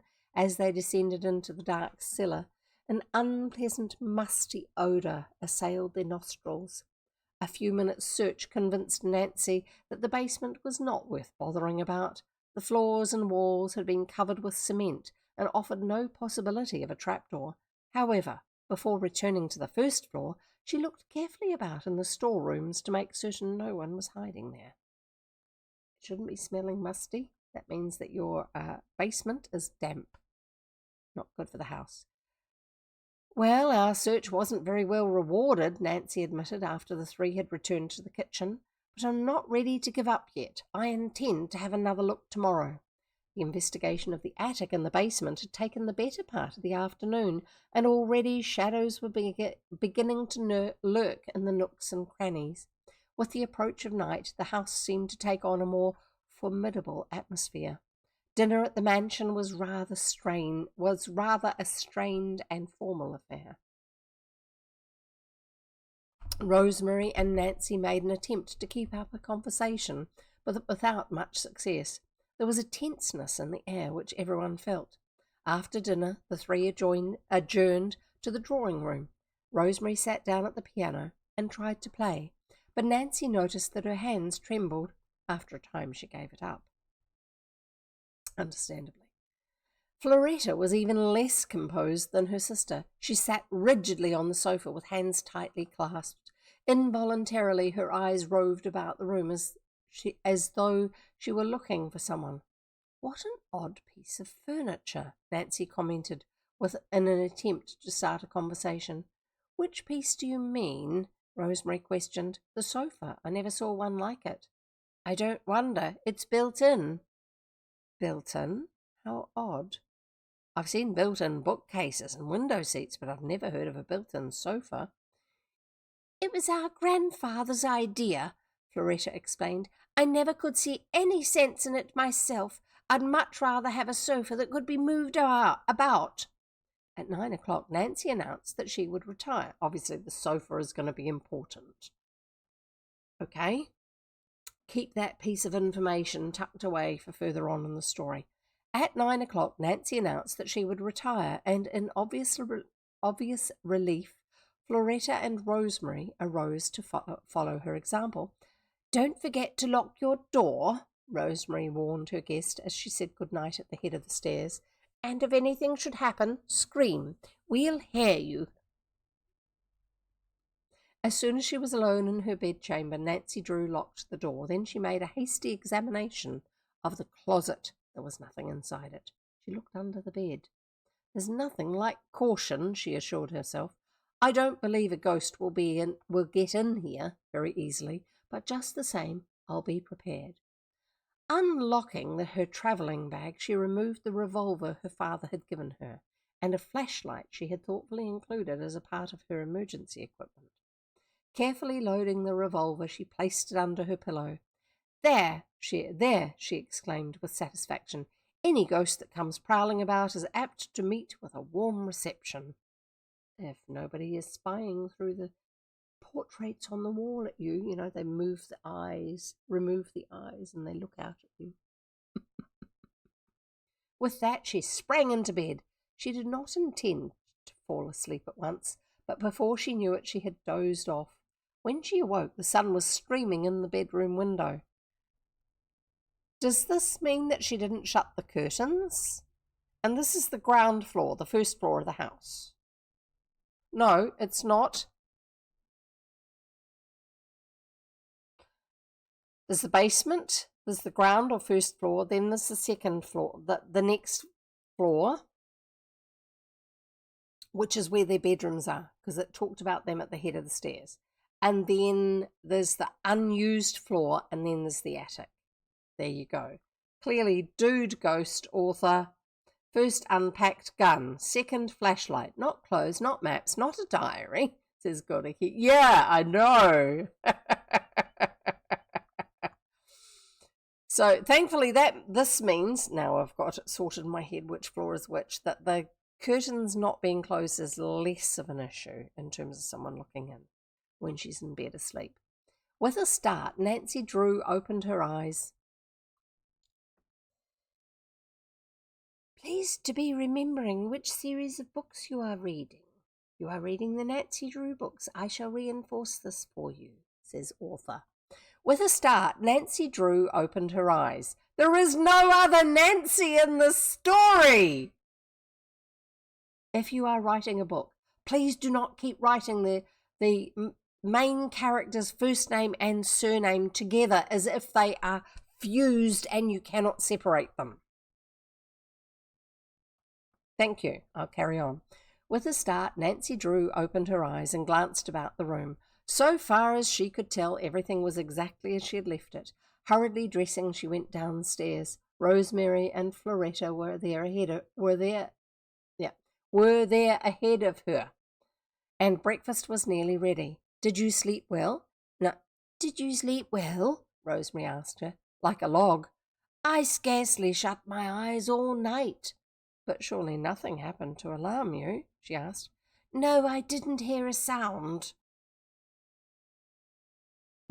But if it's not always Nancy Drew, each book is a whole chapter shorter, says Goody. And Shue says, you should read it as just Nancy, out of spite. It does occasionally use just her first name like we're about to, but it amazes me how often it's Nancy Drew this, Nancy Drew that, a little bit like the Hardy Boys' dad, Fenton Hardy this, Fenton Hardy that. Well, father, the boy's dad, Mr. Hardy, because you're not going to confuse Mr. Hardy with the Hardy Boys, are you? So, whatever. No, I didn't hear a sound. After breakfast, Nancy, that's as it's written, once more began the task of investigating the walls of the various rooms in the hope of discovering a sliding panel.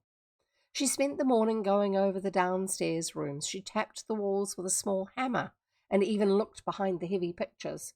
Why is she not using her knuckle? Going tap, tap, tap, because that's what you do.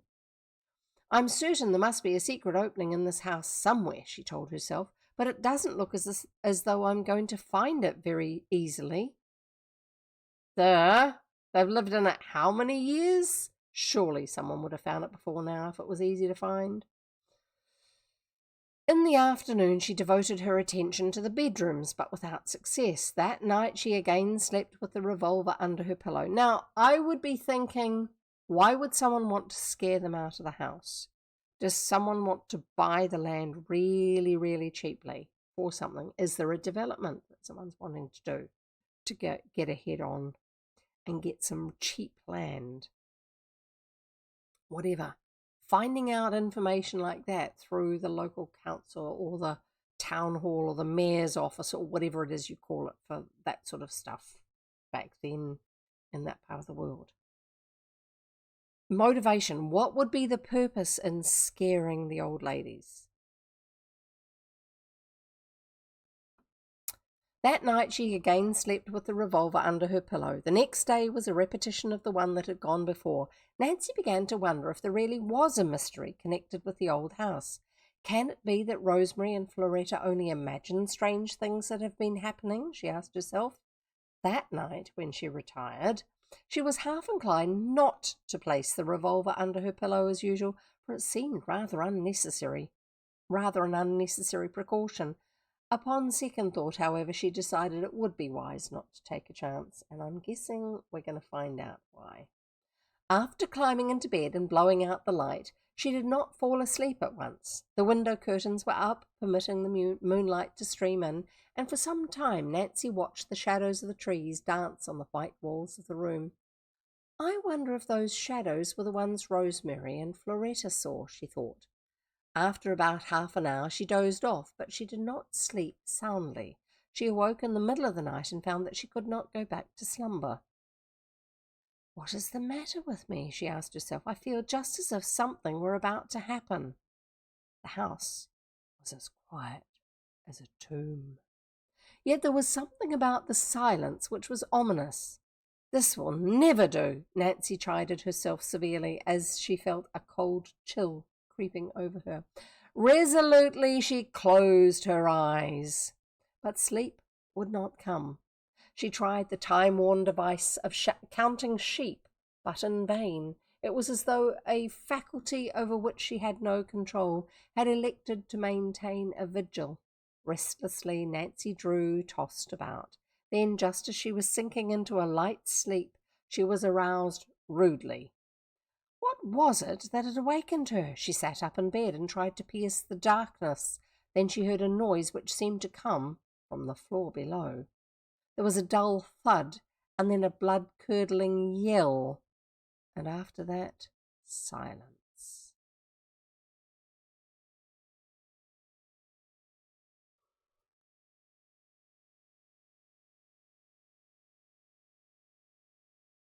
One more chapter. Chapter 11, A Cry in the Night. See, my brain goes to things like, it's an old house, it's got old timber-framed walls inside, the outside is stonework. It's not all stone, absolutely not all stone, because otherwise when she was up in the attic knocking against the wall, it would have been a lot more of a shock that it sounded hollow. And you can tell by the feel whether it's solid or not, just by the way the surface responds. So to me, if you have something like a shriek, that can be a really old, barely used or hasn't been used for a long time hinge, like on a door or something opening, someone forcing it open. And a thud could be because someone is thumping it to get the thing to start moving. Yes. Chapter 11, A Cry.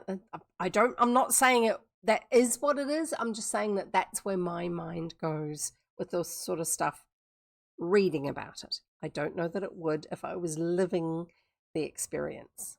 It might still be a bit freaky. Chapter 11, A Cry in the Night. When the loud, piercing cry echoed through the old stone house, Nancy Drew instinctively clutched the bedclothing around her neck. As you do. As though by doing so she could protect herself from an unseen danger. An instant she waited, but the cry was not repeated. There was not a sound to be heard anywhere in the house. Whoever is opening whatever it is that they managed to pry open has either got it open far enough or is deciding, that was a lot noisier than it should have been. I'm going to leave it alone and come back with some oil, because I don't want to wake everyone up. There was not a sound to be heard anywhere in the house. Then, with determination, Nancy sprang from the bed and slipped quickly into her dressing gown and put on her bedroom slippers. Reaching under the pillow, she was relieved to find the revolver and flashlight where she had left them. The stars were no longer shining, and the room was so dark she could not see a foot ahead of her. Switching on the flashlight, she made her way to the door and gave it a pull. It did not open. Am I locked in? Nancy thought in horror. In her haste and excitement, she had forgotten that she had fastened the door herself. As she remembered, she turned the key in the lock and jerked open the door. Stepping out into the corridor, she flashed her light about in all directions. There was no one in sight. Then the door at the end of the hall opened, and Floretta half stumbled, half fell into the corridor. As she saw the flashlight, she let out a low cry of fright. "Be quiet," Nancy warned. "Oh, I thought it was the ghost," Floretta chattered. "Did you hear the horrible scream?" "Yes, I heard it. Where is Miss Rosemary? See if she's all right." "Oh, if Rosemary has been murdered—" She broke off as Rosemary came out of her room. She, too, was badly frightened, but she was able to maintain a certain amount of composure. The two sisters huddled together near Nancy. Although nearly 30 years older than the girl, they seemed to look to her for protection. "So I must be ancient." Nancy's barely 20, in her late teens or early 20s, and these ladies are 30 years older, and yet they're being described as being old and frail and fragile and ancient and decrepit. And it's like, I'm older than that considerably. I think sometimes also in the old days, when you got to a certain age, you behaved a certain way. I think it was a lot more done then than now. Maybe it's just the circles I associate in.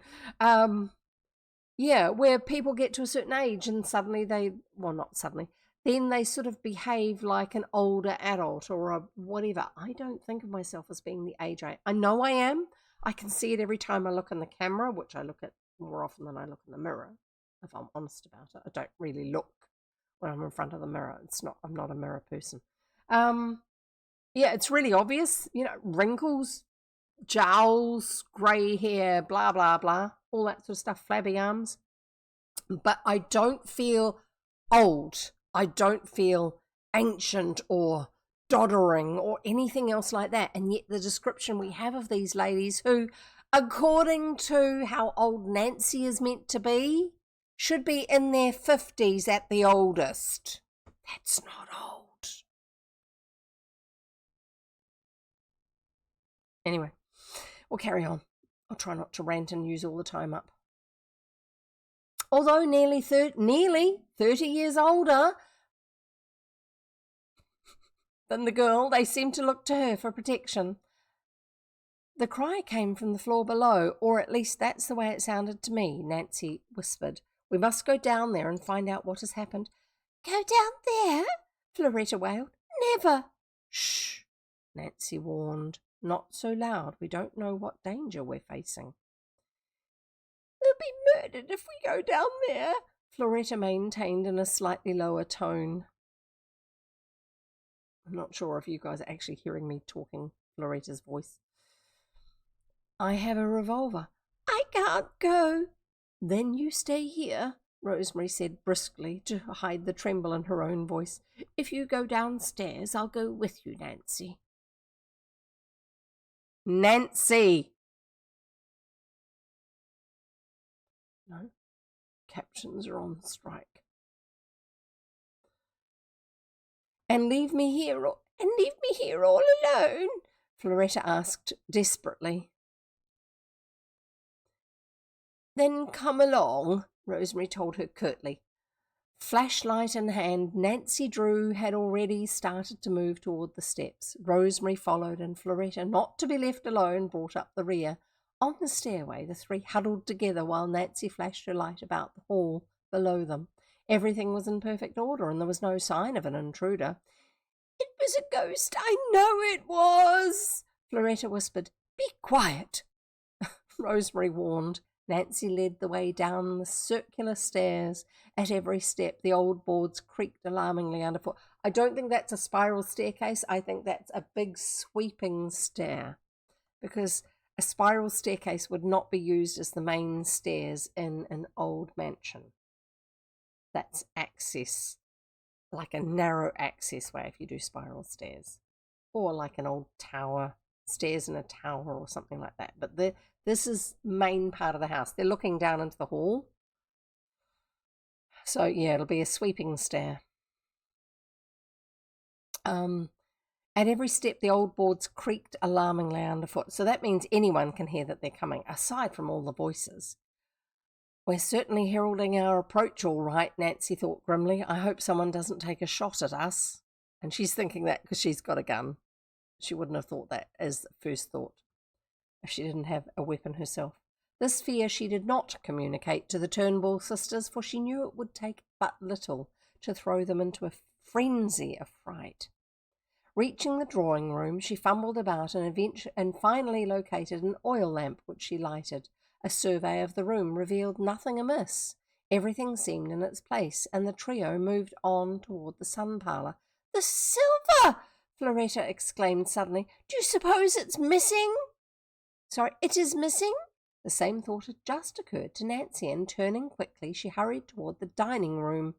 Floretta and Rosemary followed at a more cautious pace. The buffet where the silver was kept was locked. Rosemary removed the key from a nearby vase. Anyone who's in the building would have seen this happen. And fitting it into the lock, opened the door. "Nothing is missing," she declared after she had finished counting the silver. Cutlery, I think. "I don't believe the cry came from this room anyway," Nancy said thoughtfully. "It seemed to me that it was directly under my bedroom." "Then the cry must have come from the library," Rosemary announced. "I thought it seemed to come from that direction too," Floretta murmured. "It was the most blood-curdling yell I ever heard, like someone in distress." "Shall we search the library?" Nancy interrupted. "Lead the way," Rosemary told her grimly. "With the revolver held ready for instant use, one is going to assume she's loaded it." Nancy Drew started in the direction of the library. The Turnbull sisters, who still huddled together, kept close behind her. Scarcely had they taken a dozen steps when Floretta paused and looked anxiously back over her shoulder. "What was that?" she whispered fearfully. "What?" said Nancy impatiently, turning around. "I didn't hear anything." "I thought I heard footsteps behind me," Floretta murmured nervously. "You must have been mistaken," Rosemary said firmly. "I heard nothing." Nancy was certain that Floretta's nerves were getting the best of her, but nevertheless, to make sure they were not being followed, she paused and strained her ears to catch a sound. She could hear nothing. "You must have been mistaken," she said quietly, again moving on. In the face of danger, Nancy Drew was cool and collected, but even for her it was a nerve-wracking experience to move through the dimly lighted old mansion, uncertain as to what lay just ahead. At any moment they might be walking into a trap. She opened the library door cautiously, half expecting something to spring out and pounce upon her. As she flashed her light about the room, she was relieved to see that everything was in order. But was it? Her eye rested upon a ladder-back chair which had been pushed up against the bookcase. Surely Rosemary and Floretta would not have left it that way, for they were both excellent housekeepers and meticulous about details. Rosemary's eyes had fallen upon the same chair. "Somebody has been in here!" she exclaimed. Her eyes slowly travelled upward to the top of the bookcase. She gave a little scream. "My silver urn! It's gone! Someone has stolen my urn!" A silver urn. Isn't that what you put cremation remains in? Someone's going to get a surprise if that's the case.